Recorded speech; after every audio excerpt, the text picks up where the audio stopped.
Now, Sports Talk with Broads. Here's Hunter Brody. What is going on, everyone? The Philadelphia 76ers take care of business. They are now 22-2 at home, which is insane, as they beat the Golden State Warriors. Now, it's weird because when you see that Golden State Warriors logo, based off of their recent success, you just tie that in with them being good. You circle that matchup on the calendar because, it's the Warriors. That's going to be a great matchup. And this year, you knew they were going to stink because Steph Curry's hurt, because Klay Thompson's hurt, because Kevin Durant left in free agency. You knew they weren't going to be anywhere close to what they have been over the last few years. But it's weird to see the team be this trash. 10 wins. That type of garbage basketball team after what they've done. Now, to be fair, once they get Klay and Steph back, it's going to be a totally different ballgame, and they're going to have a good draft pick this year, and things are probably going to pick right back up as they gain their superstar talent back. But it's just so odd to see that logo and to see that type of roster running up and down the floor. Oh, man, But let's not act like they're going to be a dumpster fire for years to come. They're going to be just fine. Now, there's plenty to talk about when it comes to this basketball game, but before we do discuss it, we need to hear a word from my sponsor, SeatGeek. Are you looking to go to an NBA game, an NHL game, or any event out there, whether it's a concert?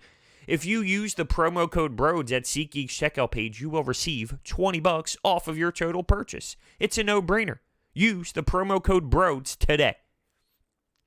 So let's start with the very emotional tribute that happened with Kobe Bryant, and I'm still not over it. I'm absolutely heartbroken. I watched his entire last game that aired on ESPN the other night.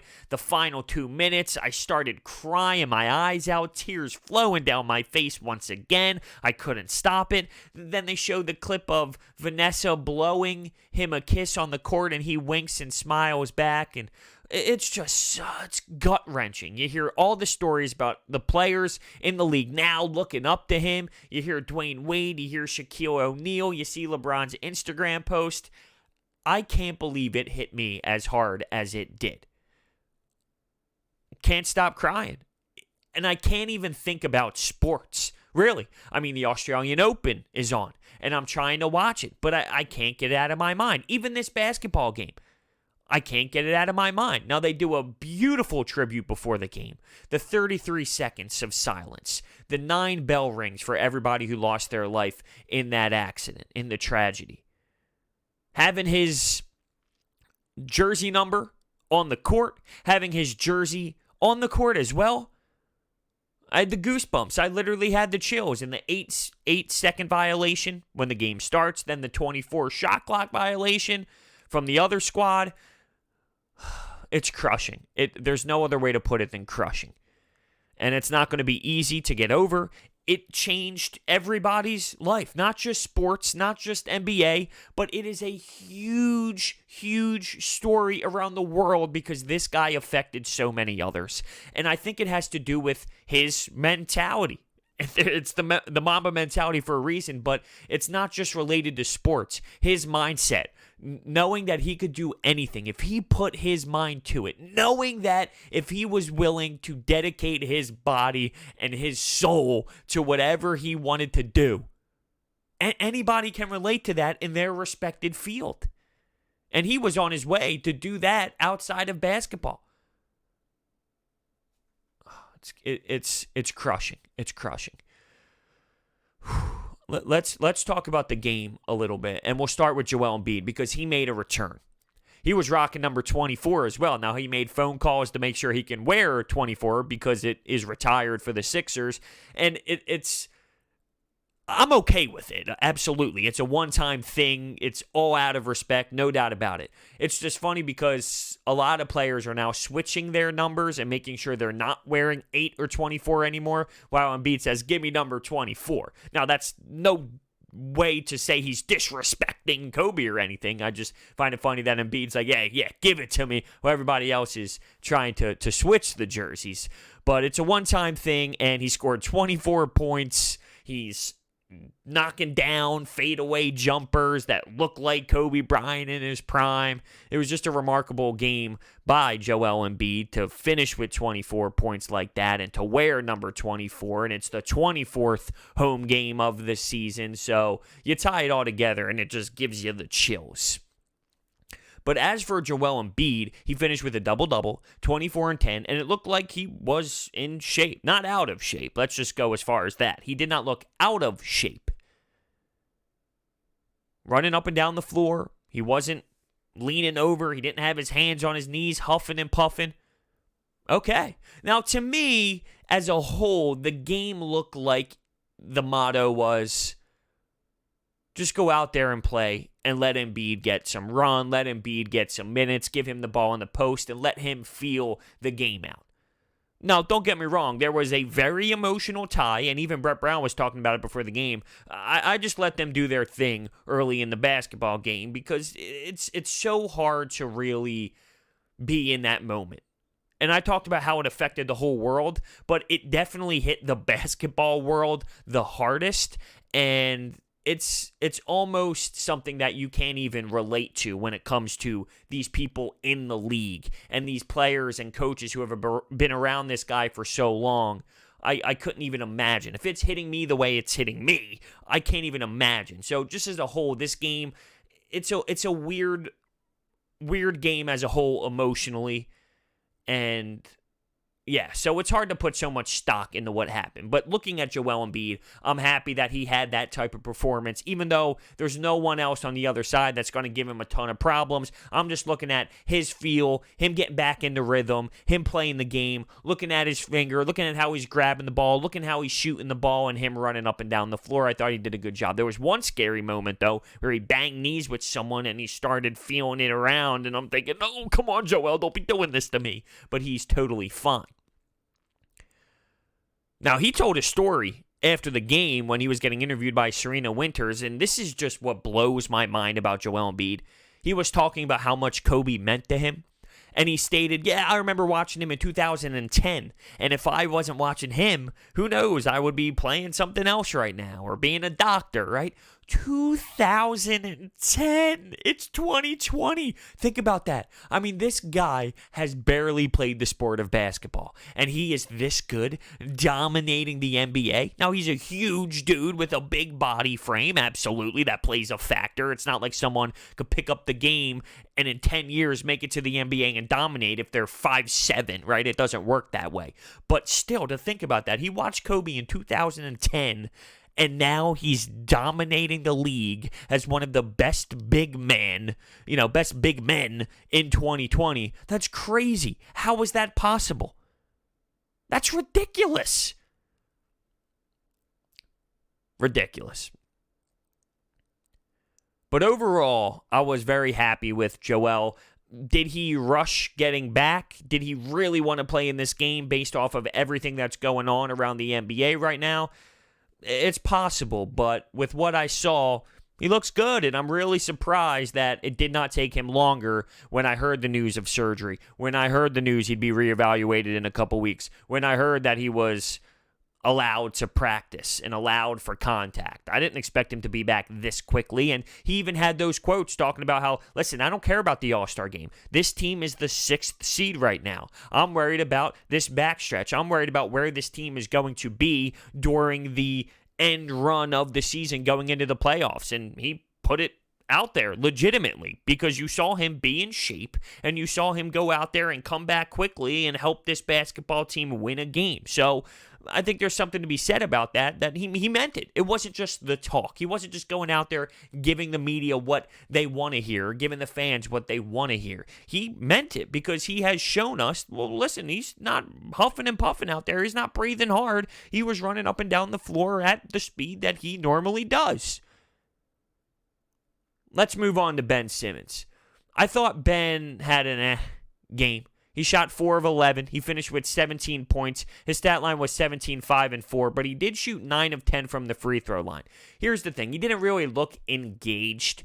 He only played 27 minutes, though, because early in the first half of this game, Raul Neto was going off. He scored 19 points. So that first half was all Raul Neto. And if he's going to score like that, if he's going to, I can't believe I'm saying this, dominate the game like that, you can allow Ben Simmons to sit on the bench. He's been playing 40-plus minutes over the last few games. If there's an opportunity for him to get some rest during a game because one guy's going the hell off, then you absolutely let him. But I think that played a factor in how he did throughout the rest of the game. Now, Draymond Green was defending him, and we know Draymond Green can be a pest, annoying. He plays with emotion, and he's not going to give Ben Simmons anything or any room. So, well, unless he's daring him to shoot, of course. But you know what I'm saying. He's a tough guy to play against because Draymond Green is a guy that will get in your face, that he's not afraid to defend you 100% and just be annoying all game long. I think that played a factor, but I didn't think Ben Simmons was engaged. It was just as if he was just going through the motion, and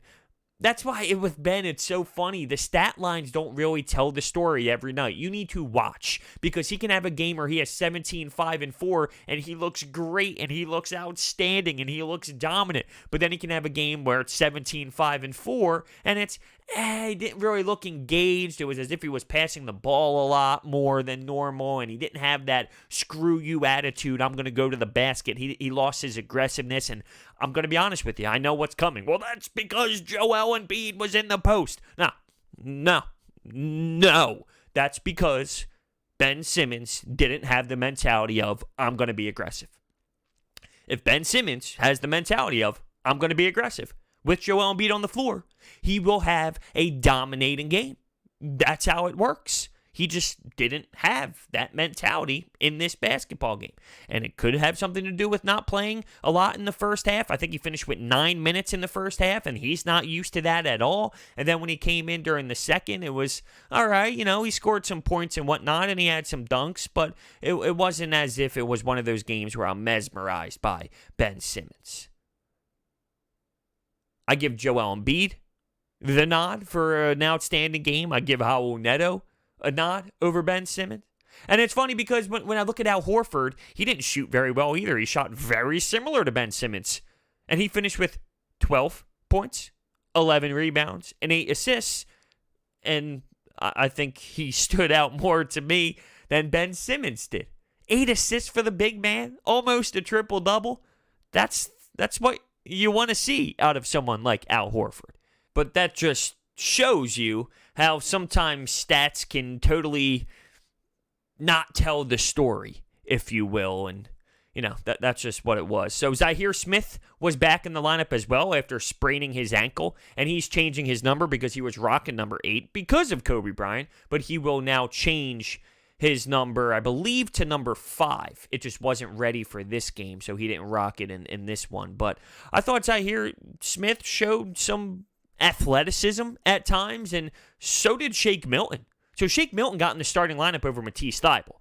I think Matisse Thybulle deserves starter minutes. I think Matisse Thybulle affects the game so much, and he does so many things that he needs to be logging in an obnoxious amount of minutes, the most amount of minutes he possibly can, because he has that motor and he is doing things where it proves he relates to victories. What he brings to the table, what he brings, it helps this team win basketball games. I just personally think that Matisse Thybulle should be in the starting rotation, but Brett Brown put Shake Milton in the mix, and it's not as if Shake Milton played bad. He had some really good moments, some really tough shots that he made. They were limited, but when he made them, he absolutely made them, and he made the most of his opportunities in those chances when it came to him. So I thought Shake definitely showed some versatility. I think he showed some skill and some of his skill sets. So absolutely, he did a good job. I just think Matisse Thybulle is so special defensively that you can't take him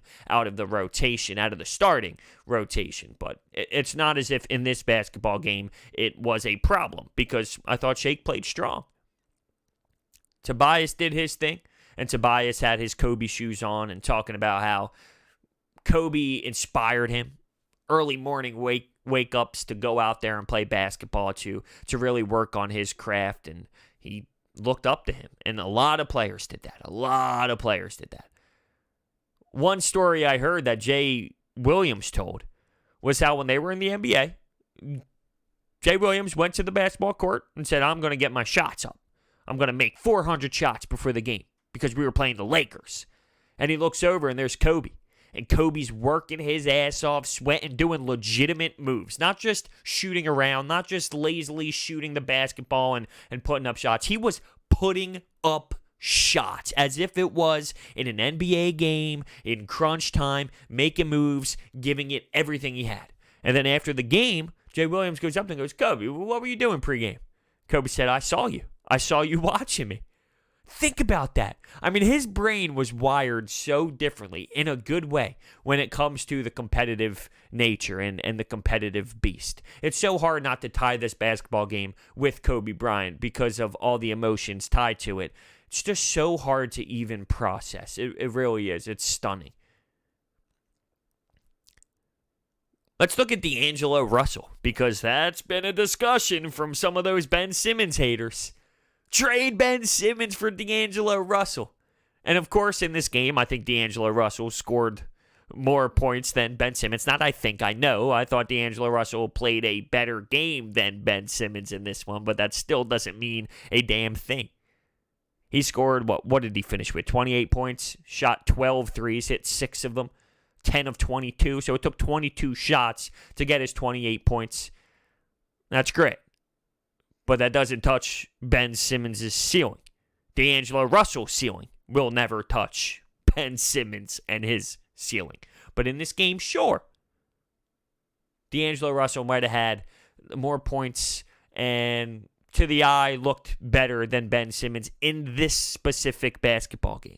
But when you have Raul Neto going off in the first half, hey, who needs Ben Simmons? Am I right? Raul Neto. Unbelievable. What a performance by him. Really, he was doing it all. He was doing it all. He was finding his teammates. He was knocking down threes. He was scoring buckets. Are you serious? Him running around like that. I couldn't believe it. The Raul Neto game, I tweeted. The Raul Neto game. We had a Furkan Korkmaz game earlier this year. Well, I wish he would have kept going with that because 19 in the first. What if he even scored 11 in the second or something? Second half, that is. That would have been remarkable. That would have truly been the Raul Neto game. I guess you can say the Raul Neto half. But he was all over the place. So this really felt like a game of runs. 7-0 run, 8-0 run, 7-0 run, 9-0 run.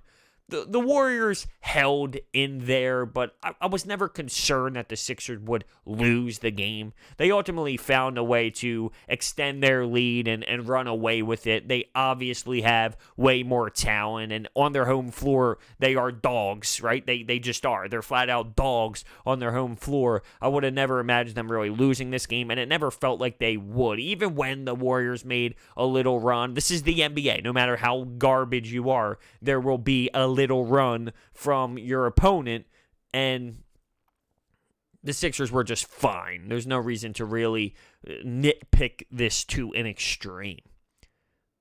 They shot 51.2% from the field. They shot 34.4% from three, knocking down 11 of 32 attempts, and they scored 50 points in the paint. It is now time to look ahead into that road trip, and it starts with Atlanta, and then it gets tough, and then it gets brutal. It's going to be a true test for this team to see what they are really made of, because they're going to have to beat these type of squads that are coming up, not so much Atlanta, but the teams after.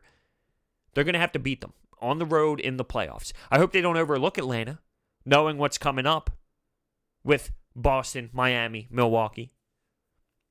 They got to take care of business of Atlanta first. I wasn't scared coming into this game. Once again, because it was on their home floor.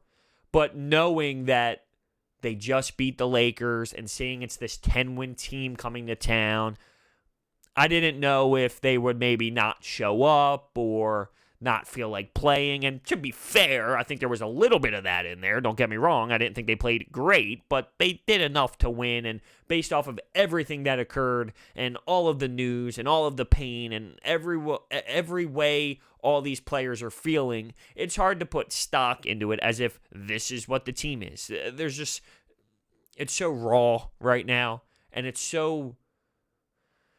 hits home to all of these players to be honest with you, this will be probably a feeling throughout the rest of the season. And for a significant amount of time, absolutely. It's that heartbreaking. But my point is, with how raw it really is right now, none of these players are in the right mindset. You're seeing tears falling out of their eyes during the national anthems.